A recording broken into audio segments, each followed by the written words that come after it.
Hello my lovely students, welcome to Ganit Vigyan. मैं हूं आपकी ट्यूटर शालिनी। ये हमारे चैप्टर नंबर 4 की सेकंड वीडियो है जिसमें हम स्टडी करेंगे pictographs. Picto means picture, graph मतलब उसको रिप्रेजेंट करना। आपके सामने ये टेबल बना हुआ है, इसमें कुछ पिक्चर्स बनी हुई हैं, तो इसको पहले ध्यान से देखते हैं। यहाँ पे है मोड ऑफ ट्रेवलिंग कि प्राइवेट कार पे कितने नंबर ऑफ स्टूडेंट्स जो हैं वो जा रहे हैं।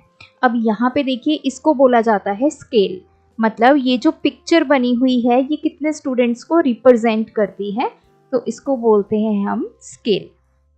एक ये जो स्माइली है ये एक स्टूडेंट को रिप्रेजेंट करती है, तो इसका मतलब क्या हुआ कि जो बच्चे स्कूल जा रहे हैं, अपनी प्राइवेट कार पे कितने बच्चे स्कूल जा रहे हैं, दैट इज 4। पब्लिक बस में कितने जा रहे हैं, 1 2 3 4 5। स्कूल बस में कितने जा रहे हैं, 1 2 3 4 5 6 7 8 9 10 11। साइकिल पे कितने जा रहे हैं, 3 स्टूडेंट्स, और वॉक करके कितने जा रहे हैं, 1 2 3 4 5 6 7।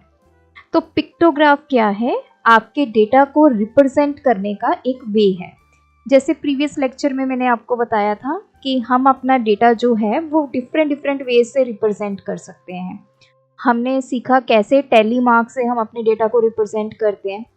नेक्स्ट हमारा जो मेथड है वो है पिक्टोग्राफ, मतलब आप कोई भी एक पिक्चर की हेल्प से अपने डेटा को रिप्रेजेंट करोगे, और ये पिक्चर या तो आपको क्वेश्चन में गिवन होगी या फिर आप खुद से भी इसको बना सकते हो।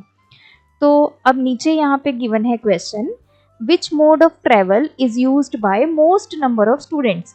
ज़्यादातर स्टूडेंट्स जो हैं कौन सा मोड यहाँ पे जो है ऑप्ट कर रहे हैं। तो देखो, सबसे ज़्यादा स्टूडेंट्स किस में हैं, स्कूल बस, तो इसका आंसर आ जाएगा स्कूल बस। नेक्स्ट है, which mode of travel is used by least number of students. सबसे कम बच्चे किस पे जा रहे हैं, सबसे कम बच्चे कहाँ हैं, 3। तो सिर्फ 3 ही स्टूडेंट्स हैं जिन्होंने साइकिल ऑप्ट किया। तो आपको अब पिक्चर्स देख के अपना डेटा पता चल गया। तो यहाँ पे पिक्टोग्राफ की डेफिनेशन है, इट रिप्रेजेंट्स द डेटा। ये डेटा को रिप्रेजेंट करता है कैसे, थ्रू पिक्चर्स ऑफ ऑब्जेक्ट। हमने कोई भी ऑब्जेक्ट ले लेना है, जैसे यहाँ पे स्माइली ली है, उसकी पिक्चर ड्रॉ करके हम अपने डेटा को रिप्रेजेंट कर रहे हैं। It helps answer questions about the data with just a quick glance, मतलब आपको एकदम से देख के पता चल जाएगा कि आपका डेटा कितना है। जैसे यहाँ पे हमें साइकिल, यहाँ पे हमने स्माइलीज देखी तो हमें पता चल गया सिर्फ 3 स्टूडेंट्स हैं जो साइकिल पे जा रहे हैं। तो बहुत ही फास्ट अप्रोच है डेटा को रिप्रेजेंट करने की और उसको समझने की। तो यहाँ पे इसने लिखा है कि इसमें हमने एक यूनिट या फिर सिंबल स्माइली यूज किया है एक स्टूडेंट को रिप्रेजेंट करने के लिए। तो जरूरी नहीं है कि हर बार एक पिक्चर एक ही चीज को रिप्रेजेंट करेगी, एक पिक्चर मल्टीपल चीजों को रिप्रेजेंट करेगी। अब यहाँ पे डेटा हमारा कम था, ठीक है, 4 स्टूडेंट्स, 5 स्टूडेंट्स, 11, 3 और 7। अगर यही मैं आपको बोलूँ कि 40 स्टूडेंट्स जो हैं वो प्राइवेट कार में आते हैं, 80 स्टूडेंट्स बस में पब्लिक बस में आते हैं, 300 स्टूडेंट्स स्कूल बस में आते हैं, 90 स्टूडेंट साइकिल पे आते हैं और 100 स्टूडेंट्स वॉक करके आते हैं, तो क्या आप मुझे 40 स्माइली बना के दिखाओगे? तो ये तो बहुत ही ज़्यादा लेंथी हो जाएगा और आपका टाइम भी बहुत वेस्ट होगा। तो इसीलिए जो हम सिंबल यूज़ करते हैं, जरूरी नहीं है वो सिर्फ एक चीज़ को रिप्रेजेंट करे, वो एक से ज़्यादा को भी रिप्रेजेंट कर सकता है। अब कैसे, वो हम आगे देखते हैं। यहाँ पे हमारे पास एक एग्जाम्पल है, Nand Kishore collected responses from the children of his middle school in Brasia regarding how often they slept at least 9 hours during the night. तो नंद किशोर जी हैं, इन्होंने एक सर्वे टाइप किया अपनी क्लास में, बच्चों को पूछा कि आप रात को कितने घंटे सोते हो, क्या आप रात को 9 घंटे सोते हो? तो 3 तरह के रिस्पॉन्स आए। ऑलवेज, मतलब ऐसे बच्चे जो हमेशा ही 9 घंटे सोते हैं। कुछ है समटाइम्स, कि कभी कभी हम 9 घंटे सो जाते हैं, कभी हम 7 या फिर 8 घंटे भी सो जाते हैं। कुछ है नेवर, जो कभी भी 9 घंटे नहीं सोए, वो 6 घंटे सोते हैं या 7 घंटे सोते हैं। तो 3 कैटेगरीज हैं। अब यहाँ पे नंबर ऑफ चिल्ड्रन, अब आप इसके स्केल को एग्जामिन करो। एक जो ट्रायंगल है हमने सिंबल यहाँ पे क्या ले लिया, ट्रायंगल। एक ट्रायंगल कितने बच्चों को रिप्रेजेंट कर रहा है, 10 को। तो अब हम देखते हैं, यहाँ पे हम कैलकुलेट करते हैं। चलिए, ऑलवेज वो बच्चे जो हमेशा ही 9 घंटे रात को सोते ही सोते हैं, वो अपनी स्लीप इतनी लेते हैं 9 घंटे, तो कितने ट्रायंगल्स काउंट कर लो, 1 2 3 4 5। एक ट्रायंगल कितना रिप्रेजेंट करता है, 10। तो 10 इंटू 5 कितने बच्चे हो गए, 50। या तो आप इसको ऐसे काउंट कर लो, या फिर आप, ये हो गया 10, ये हो गया 10, ये 10, ये 10 और ये 10 सभी को ऐड कर लो, तब भी आपका क्या आ गया, 50। अब समटाइम्स वाले जो कभी सो भी जाते हैं 9 घंटे, कभी नहीं भी सोते हैं, ये हो गया 10 बच्चे, एक ट्रायंगल है, दूसरा ट्रायंगल है 10 बच्चे। अब ये देखो, ये ट्रायंगल हमारा क्या है, हाफ है, ये ऐसे बना हुआ है, कंप्लीट ऐसे करके ट्रायंगल नहीं बना हुआ। क्या किया उन्होंने, ये ऐसे बना के उसको आधा किया हुआ है। तो ये अगर एक ट्रायंगल 5 के इक्वल है, तो ये जो आधा ट्रायंगल है ये कितने बच्चों के इक्वल होगा, that is half of 10, 5 children. तो ये आपने पॉइंट ध्यान में रखना है। अगर एक ट्रायंगल 10 के इक्वल है, तो ट्रायंगल का आधा, तो आधा ट्रायंगल किसके इक्वल हो गया, 5 के। तो ये कितने हो गए, 5। तो 10 + 10 20, 20 + 5 25 बच्चे ऐसे हैं जो कभी सो भी जाते हैं 9 घंटे, कभी नहीं भी सोते। अब आते हैं नेवर, जो बच्चे कभी भी 9 घंटे नहीं सोए। कितने ट्रायंगल्स हैं, 1 2 3 4, 4 इंटू 10 40, या फिर आप इसको ऐसे कर लो 10 10 10 10, 10 + 10 20 30 40। तो ये आ गए हमारे सभी स्टूडेंट्स का डेटा। 50 स्टूडेंट्स ऑलवेज वाले, 25 समटाइम्स वाले और 40 वाले नेवर। अब आता है answer the following questions. What is the number of children who always slept at least 9 hours at night. वो कितने बच्चे हैं जो कम से कम 9 घंटे तो सोते ही हैं, तो मतलब ऑलवेज वाले, तो वो आगे हमारे 50। How many children sometimes slept at least 9 hours at night. तो ऐसे कौन से बच्चे हैं जो कभी कभी 9 घंटे सो जाते हैं, तो वो हैं हमारे 25। लेस देन 9 hours, 9 घंटे से कम जो हमेशा सोते हैं, वो कितने हैं हमारे 40।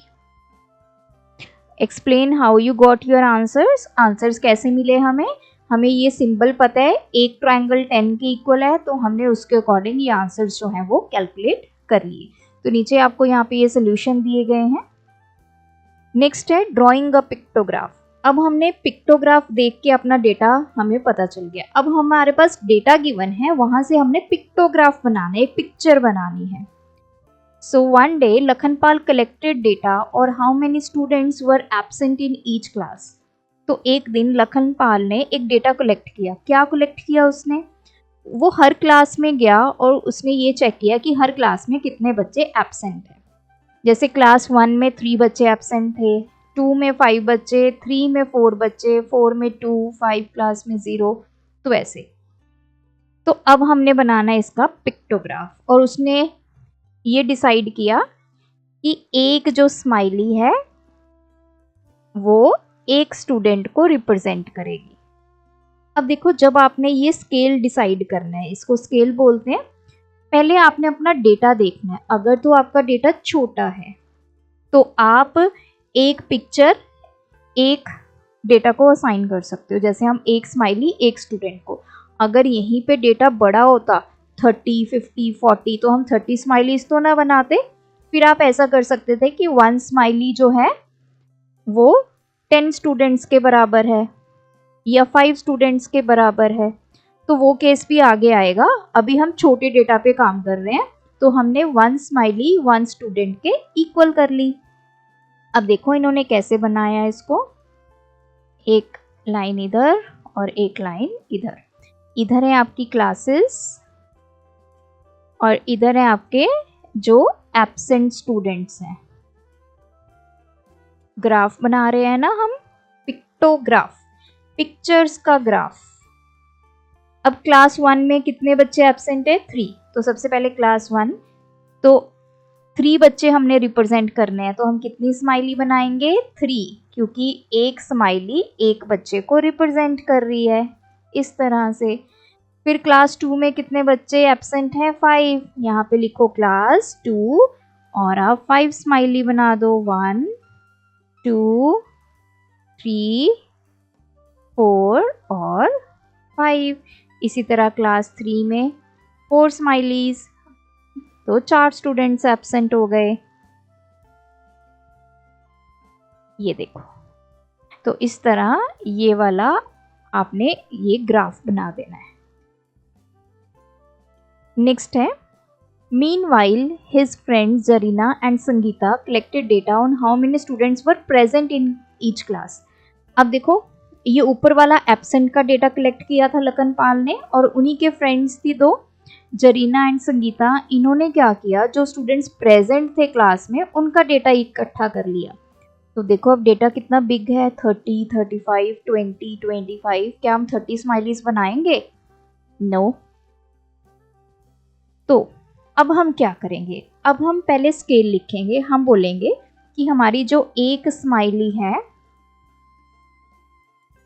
वो 10 स्टूडेंट्स के इक्वल है। ये आप अपनी विश से ले सकते हैं, ठीक है, आप 5 स्टूडेंट्स भी ले सकते हैं। तो पहले हम 10 का देखते हैं। अब देखो इसको कैसे बनाएंगे, पहले बनाने का वे देखते हैं। ग्राफ वैसे ही रहेगा, इस तरफ अब हमारे प्रेजेंट स्टूडेंट्स आ जाएंगे, क्योंकि ये प्रेजेंट स्टूडेंट्स का डेटा है। इस तरफ हमारी आ जाएंगी क्लासेस। अब देखो क्लास 1 में कितने स्टूडेंट्स प्रेजेंट है? 30। अब हमें यहाँ पे 30 स्टूडेंट्स बनाने हैं। कैसे बनाएंगे?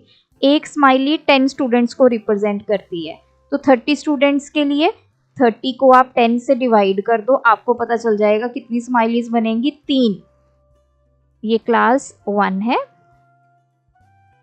तो ये फर्स्ट स्माइली 10 स्टूडेंट्स के लिए, सेकंड स्माइली और 10 स्टूडेंट्स के लिए, और थर्ड स्माइली और 10 स्टूडेंट्स के लिए। कितने हो गए? 10 + 10 + 10 30।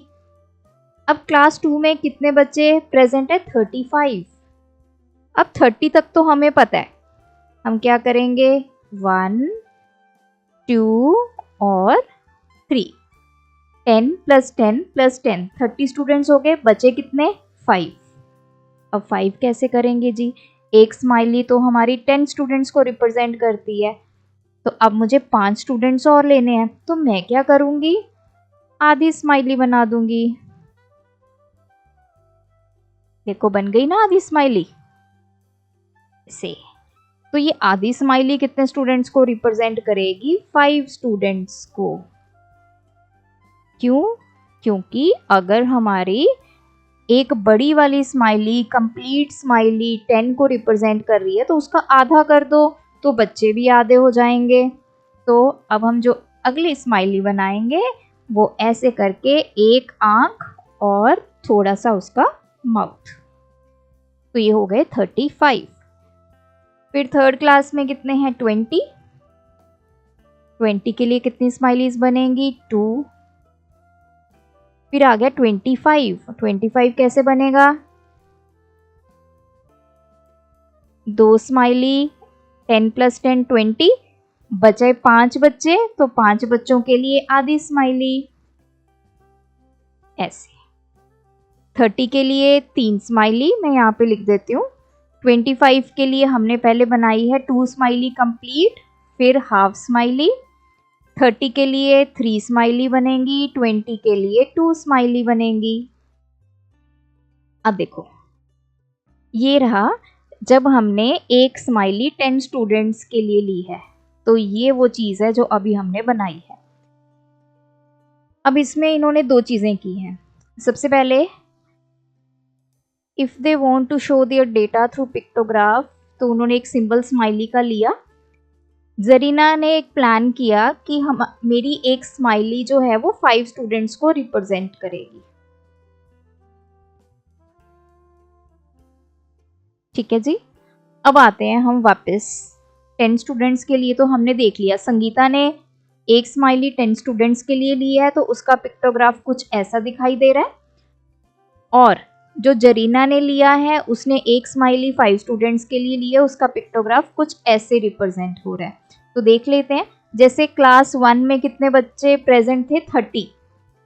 तो अगर एक स्माइली 5 स्टूडेंट्स को रिप्रेजेंट करती है तो 30 स्टूडेंट्स के लिए हमें कितनी स्माइली बनानी पड़ेंगी, हम 30 को 5 से डिवाइड करेंगे 6। तो देखो यहाँ पे इसने 1 2 3 4 5 6 स्माइली बनाई है ना। अब आते हैं क्लास 2 पे। क्लास 2 में कितने बच्चे हैं, 35।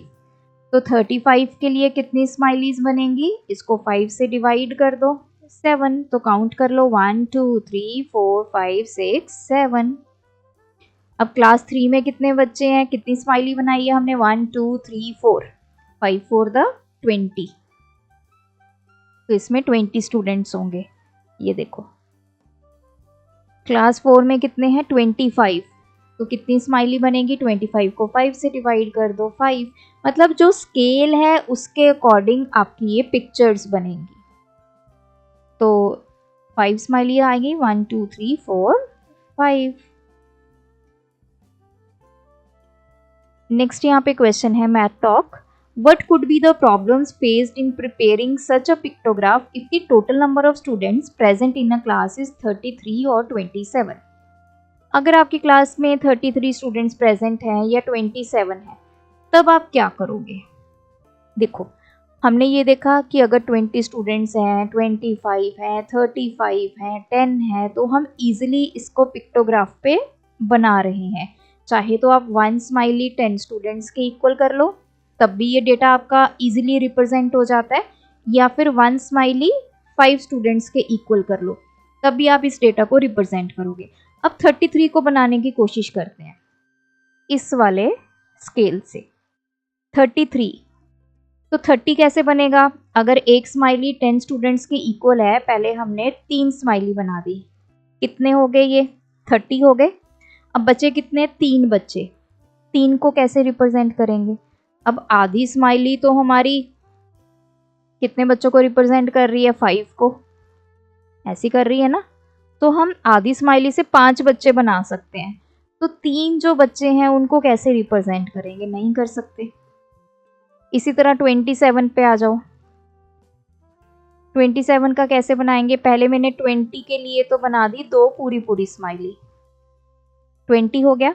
5 के लिए मैंने बना दी आधी स्माइली, ये हो गया 25। कितने बच्चे बच गए, 2। तो 2 को मैं कैसे रिप्रेजेंट करूंगी, नहीं होगा। तो इसलिए ऐसे डेटा को आप पिक्टोग्राफ की हेल्प से रिप्रेजेंट नहीं कर सकते, बहुत मुश्किल हो जाता है। अब नेक्स्ट आता है, यहाँ पे कुछ पॉइंट्स गिवन है। पिक्टोग्राफ क्या है, एक विजुअल है, विजुअल है ना, हमें दिखाई दे रहा है, टू रिप्रेजेंट डेटा। इसमें हम डेटा को पिक्चर्स कि जितने भी आप ऑब्जेक्ट्स हैं उनकी पिक्चर्स की हेल्प से आप रिप्रेजेंट करने, ज़रूरी नहीं है आपने स्माइली लेनी है, आप सर्कल ले सकते हो, आप रेक्टेंगल ले सकते हो, आप ट्रायंगल ले सकते हो, कोई भी सिंबल आप यूज़ कर सकते हो। तो पिक्टोग्राफ की हेल्प से आप क्वेश्चन आंसर्स को इजीली देखकर फटाफट आंसर कर सकते हो। पिक्टोग्राफ की हेल्प से आप फ्रीक्वेंसी जो है वो चेक कर सकते हो, किसी भी कैटेगरी की। फ्रीक्वेंसी क्या होता है, मैंने कल भी बताया था आपको, काउंट होता है, जैसे कितने स्टूडेंट्स प्रेजेंट हैं, ये सभी क्या है, फ्रीक्वेंसी। ये 30, 35, 20, 25, इसको हम फ्रीक्वेंसी बोलते हैं, जो हमें डेटा गिवन होता है। पिक्टोग्राफ में हम जो कैटेगरीज हैं उनको हॉरिजॉन्टली या वर्टिकली अरेंज कर सकते हैं, जैसे हमने यहाँ पे देखा, हमने इधर क्या ले लिया, नंबर ऑफ स्टूडेंट्स प्रेजेंट, इधर क्या ले लिया, क्लासेस। अ स्केल, तो जैसे मैंने पहले बताया, स्केल को की बोला जाता है कि हम अपनी एक पिक्चर जो है वो 10 स्टूडेंट्स के इक्वल रख रहे हैं, इसको बोला जाता है स्केल या फिर की।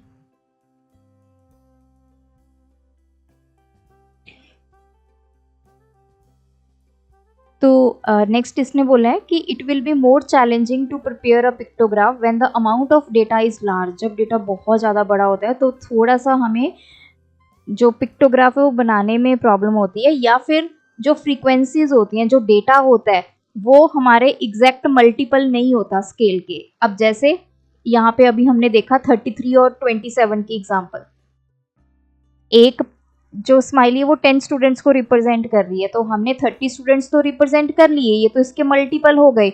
बाकी के जो 3 बच्चे बच के उसको रिप्रेजेंट करने के लिए हमारे पास कोई भी पिक्चर नहीं है, तो हम आधी भी नहीं कर सकते, पूरी भी यूज नहीं कर सकते। तो ऐसे केसेस में ऐसी फ्रीक्वेंसीज को रिप्रेजेंट करना जो है वो पॉसिबल नहीं है। उसके बाद आता है फिगर इट आउट।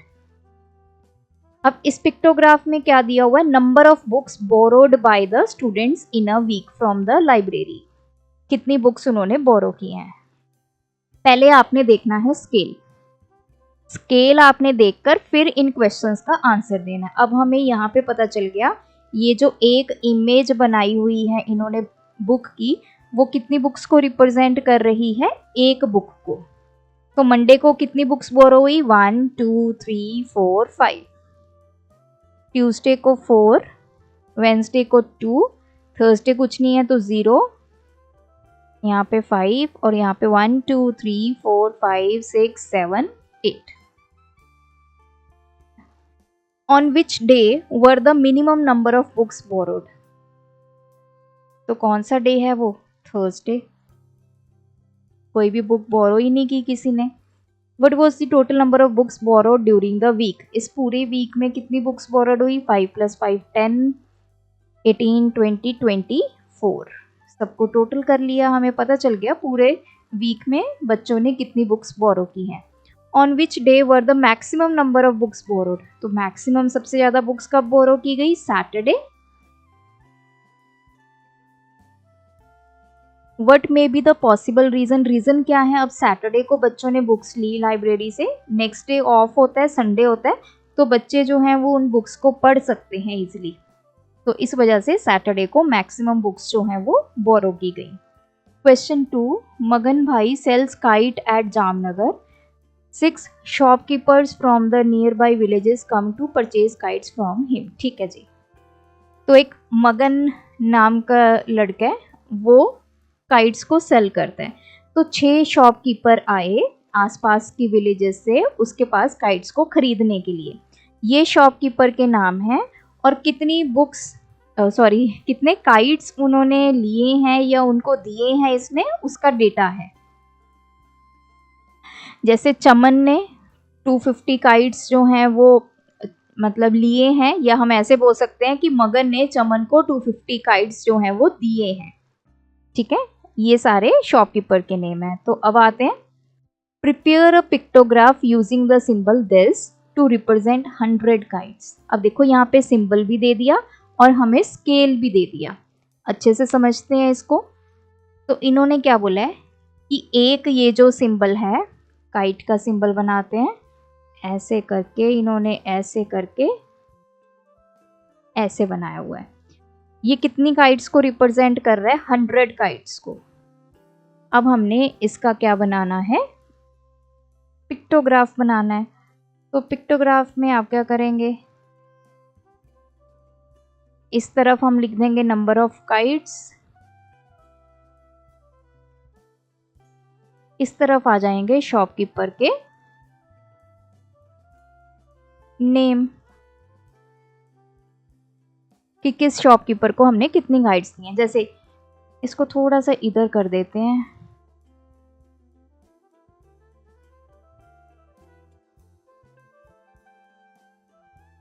क्योंकि मुझे इधर लिखने हैं इनके नेम। तो चलिए, पहला है चमन, तो यहाँ लिखेंगे आप चमन। चमन ने कितने काइट्स लिए हैं, 250। तो अगर एक सिंबल 100 काइट्स को रिप्रेजेंट करता है तो हमें 250 काइट्स रिप्रेजेंट करवाने हैं। 250 कैसे बनेंगे, 200 + 50। 200 कैसे रिप्रेजेंट करेंगे, पहले दो तो पूरे पूरे काइट बन गए ऐसे, ये 100 ये 100, 200 काइट्स बन गए, बचे कितने, 50। तो 50 कैसे बनेंगे, एक ये कंप्लीट 100 को रिप्रेजेंट कर रहा है तो इसका आधा कर लो ऐसे, और एक हम कर लेते हैं ऐसे छोटू सा नीचे। तो एक ये मैंने इसका हाफ कर दिया, मतलब इतना इतना पोर्शन मैंने ले लिया बस। ये किसको रिप्रेजेंट करेगा? 50 काइट्स को। तो अब 200 तो हो गए, 50 बनाने थे तो हमने ऐसे किया, सॉरी ये